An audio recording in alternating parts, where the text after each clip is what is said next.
పిల్లలకి స్కూల్ పాఠశాలైతే పేరెంట్స్‌కి స్కూల్ పేరెంట్స్‌శాల.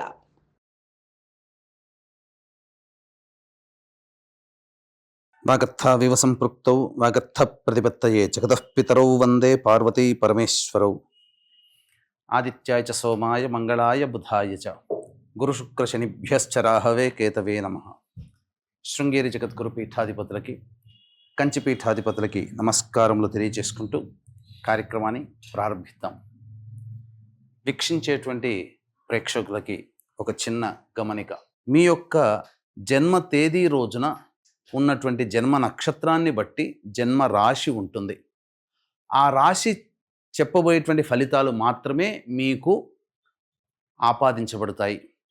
చాలామంది చేసేటువంటి తప్పులు ఏమిటంటే, జన్మించిన డేటు మంత్ను బట్టి ఒక జొడాయిక్ సైన్ అనేటువంటిది ఉంటుంది. అది సన్ జొడాయిక్ సైన్. కాబట్టి దాన్ని బట్టి ఈ పేపర్లలో వచ్చేటువంటి వివరణలు దాన్ని బట్టి చూసుకుంటున్నారు. కాబట్టి సన్ జొడాయిక్ సైన్ కాకుండా మీ జన్మ నక్షత్రము, జన్మ రాశిని బట్టి వచ్చే చెప్పబడేటువంటి ఫలితాలని దృష్టిలో పెట్టుకోండి.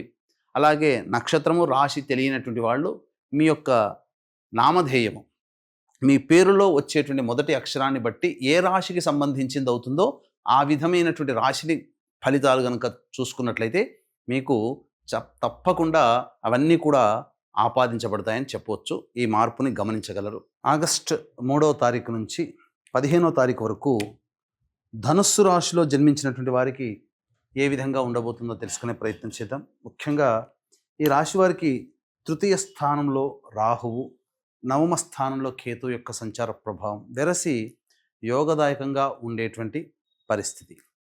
అన్ని విధాలుగా సహాయ సహకారాలు ఉండడం, ముఖ్యంగా విద్యార్థులకి విదేశీయానం, విదేశీ విద్యకు సంబంధించే ప్రయత్నాల్లో అభివృద్ధి ఉండడం, కోరుకున్న చోట యూనివర్సిటీలో మీకు విద్యాభ్యాసం చేయడానికి అవకాశం కలగడం, ఇవన్నీ కూడాను జరిగిపోతాయని చెప్పవచ్చు. ఇక గురు సంచార ప్రభావము సంపూర్ణముగా యోగదాయకంగా ఉండేటువంటి పరిస్థితి.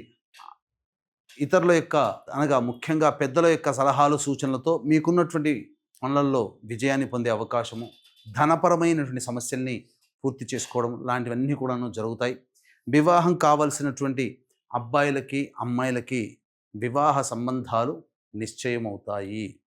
ఇక ప్రధానంగా చూసుకున్నట్లయితే శుక్రుడు కూడా ఈ యొక్క సప్తమ రాశి ప్రభావం చేత కొన్ని విషయాల్లో జాగ్రత్తలు పాటించాలి. ఏంటి?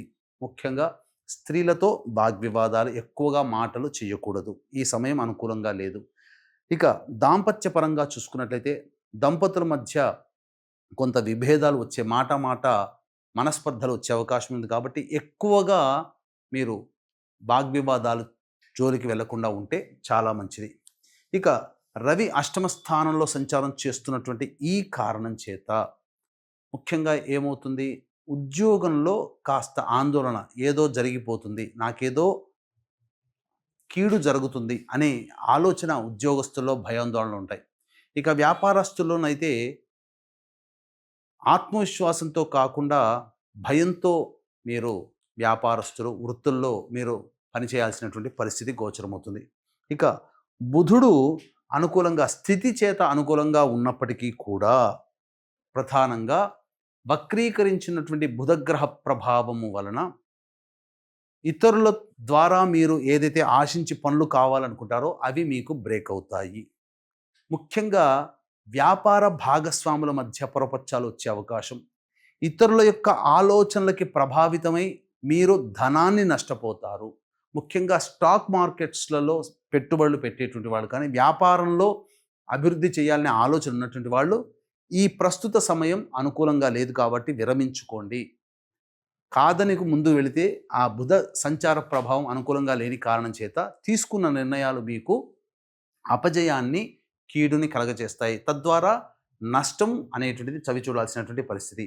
ఇక శని ప్రధానంగా అర్ధాష్టమ శని దోషాన్ని స్థితి చేత కనబడుతున్నప్పటికీ వక్రీకరించినటువంటి కారణం చేత యోగకరుడుగా మారి కింది స్థాయి వాళ్ళు మీకు సహాయ సహకారాలు అందించడం, తద్వారా అనుకున్నటువంటి పనులలో మీకు మంచి జరిగేటువంటి అవకాశాలు గోచరమవుతున్నాయి. ఇక రాశి నుంచి, ధనుసు రాశి నుంచి దశమ స్థానంలో కుజ సంచార ప్రభావము, ఇది కాస్త ఒడిదుడుకుల్ని తెచ్చిపెట్టేటువంటిది. వృత్తి ఉద్యోగ వ్యాపారాల్లో అస్థిరత్వాన్ని కలగచేస్తుంది. కాబట్టి రవి అనుకూలంగా లేడు, కుజుడు అనుకూలంగా లేడు. ఈ కారణం చేత ఉద్యోగ మార్పు చేయాలనే ఆలోచన మీరు విరమించుకోండి. వేరే సంస్థలలో ఉద్యోగం అనేటువంటిది చేరినట్లయితే ఈ సమయం అనుకూలంగా లేని కారణం చేత అక్కడ ఒడిదుడుకులు ఎక్కువగా ఎదుర్కొనే పరిస్థితి, ఎక్కువ కాలం అక్కడ ఉండలేని పరిస్థితి గోచరమవుతుంది. నిరుద్యోగస్తులు మరి యొక్క మంచి రోజు కోసం, మంచి కాలం కోసం కొంతకాలము వేచి చూడక తప్పదు. అయినా కష్టపడి మీరు ముందడుగు వేసే ప్రయత్నం చేయండి. భవిష్యత్తు విజయం మీదే అవుతుందని చెప్పొచ్చు. ఏ తర్వాత చెప్పొచ్చేది ఏమిటంటే సాధారణమైనటువంటి ఫలితాలు మీకు కలుగుతాయి. రాష్ట్రాధిపతి ఒక్కడే బలంగా కనిపిస్తున్నాడు.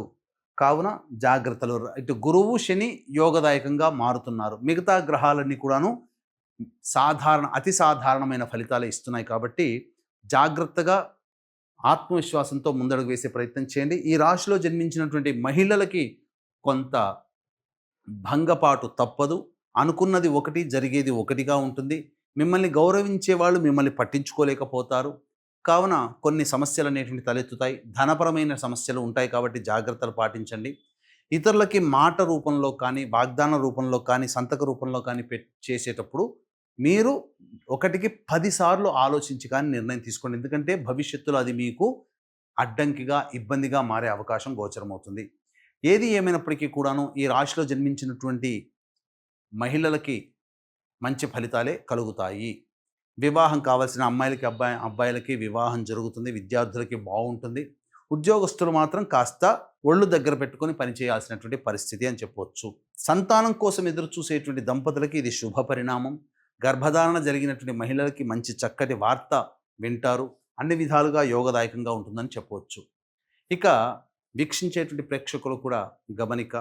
ఈ యొక్క వరలక్ష్మి వ్రతము శ్రావణ లక్ష్మీ పౌర్ణమి ఘడియలు వచ్చిన రోజు ఆగస్టు 8 అత్యంత అరుదుగా ఈ సంయోగం కలుగుతుంది. ఇటువంటి రోజున మీ జాతకరీత్యా కలుగు విద్య, వివాహ సమస్యలు, దాంపత్య సమస్యలు, అనారోగ్య సమస్యలు, వ్యాపార సమస్యలు, ఆర్థికపరమైన సమస్యలతో సతమతమవుతున్నటువంటి వారి కోసం మరియు మేషమిథున కర్కాటక సింహ కన్య వృశ్చిక ధనస్సు కుంభమీన రాశుల్లో జన్మించినటువంటి వారికి శనిదోష నివారణార్థమై సర్వదోష నివారణ పూజలు, హోమాలతో పాటుగా వరలక్ష్మీ వ్రతము మరియు శ్రావణ పౌర్ణమి కలిసిన అద్భుతమైన రోజు. ఆ రోజున దశమహావిద్యలలో చివరిదైనటువంటి కమలాత్మికాదేవి హోమముతో పాటుగా షోడశ లక్ష్మీ దేవతల యొక్క హోమాలతో పాటు లక్ష్మీ మూలమంత్ర సంపుటిత లక్ష్మీ సూక్త హోమాలు అనేటువంటివి జరిపించడం జరుగుతుంది. ఈ కార్యక్రమంలో నమోదు చేసుకున్నటువంటి వారికి తామర మాల మీకు అందివ్వడం జరుగుతుంది. అలాగే రాత్రి 9 గంటలకి ప్రారంభమవుతుంది కాబట్టి సాయంత్రం 6 గంటల లోపల వరలక్ష్మీ వ్రతము చేసుకునే ప్రతి మహిళ లక్ష్మీ అనుగ్రహం కోసం ఈ కార్యక్రమంలో నమోదు చేసుకుంటే తప్పకుండా దైవానుగ్రహం కలుగుతుందని చెప్పవచ్చు. ఇక 3వ తారీఖు నుంచి 15వ తారీఖు వరకు దైనందిన కార్యక్రమాల్లో, రోజువారీ కార్యక్రమాల్లో ఆదాయము, ఖర్చు, మంచి చెడు ఏ విధంగా ఉండబోతుందో తెలుసుకుందాం. 3, 4, 5 తేదీలలో అనవసరమైనటువంటి వృధా ప్రయాణాలు జరిగే అవకాశం ఉంటుంది. ప్రశాంతత లోపిస్తుంది. ప్రతి పనులలో కొంత అడ్డంకులు అనేటువంటి కలగక తప్పదు. అలాగే సరిగ్గా టైంకి భోజనం చేయలేకపోవడము, అలాగే నిద్ర పట్టకపోవడం, మానసికంగా ఆందోళనగా ఉండే సమయం అని చెప్పవచ్చు. ఖర్చులు కూడా అధికంగా ఉంటాయి. 6, 7 తారీఖుల్లో ఖర్చుకు మించిన ఆదాయం లభించడం, విందులు వినోదాలు కుటుంబ సభ్యులతో ఆనందంగా పాల్గొనడం, ఒక బాధ్యతలని కంప్లీట్ చేసుకున్నామనే సంతృప్తితో జీవితాన్ని గడుపుతారు. 8, 9 తేదీలలో మీ కుటుంబ సభ్యులతో వాగ్వివాదాలు జరుగుతాయి. జాగ్రత్తగా ఉండండి. అలాగే మనస్సు ప్రశాంతంగా ఉండదు. అంతేకాకుండా అనవసరమైనటువంటి ఖర్చులు కూడా చేయాల్సినటువంటి పరిస్థితి గోచరమవుతుంది. ఇక 10, 11, 12, 13, 14 ఈ తేదీలలో ప్రశాంతత లేని జీవితాన్ని గడుపుతూ యోగాన్ని పొందగలిగేటువంటి పరిస్థితి, ఖర్చుకు మించిన ఆదాయము లభిస్తుంది. తద్వారా ఆనందకరంగా జీవిస్తారు. వాహనాన్ని నడిపేటప్పుడు 13, 14 తేదీల్లో జాగ్రత్తలు పాటించాలి. తల్లిగారి ఆరోగ్యం పట్ల శ్రద్ధ వహించాలి. గృహ మరమ్మతులు, వాహన మరమ్మతులకి 13, 14 తేదీల్లో ఖర్చులు అధికమవుతాయి. 15వ తారీఖు రోజున మీ ఆరోగ్యం పట్ల శ్రద్ధ వహించాల్సినటువంటి పరిస్థితి, ఖర్చులు కూడా అధికంగా ఉంటాయి. ఆ రోజు వృధా కాలయాపన జరుగుతుంది. ఏ తర్వాత చెప్పొచ్చేది ఏంటంటే 3, 4, 5, 13, 14 తేదీల్లో ఖర్చులు అధికంగా ఉంటాయి. కావున జాగ్రత్తలు పాటించండి. ఈ యొక్క ధనుస్సు రాశిలో జన్మించినటువంటి వారికి మిశ్రమమైనటువంటి ఫలితాలు ఈ 3 ఆగస్టు నుంచి 15 ఆగస్టు వరకు గోచరమవుతున్నాయి. దైవానుగ్రహం తప్పనిసరి. ఇట్టి దైవానుగ్రహం కోసం శ్రావణ లక్ష్మీ పౌర్ణమి మరియు వరలక్ష్మి వ్రతం కలిసినటువంటి అద్భుతమైన రోజున జరిగే వివిధ దేవతా హోమాల్లో మీరు గోత్రనామాదులు నమోదు చేసుకోవచ్చు. సర్వం శ్రీ ఉమామహేశ్వర పరబ్రహ్మార్పణమస్తు.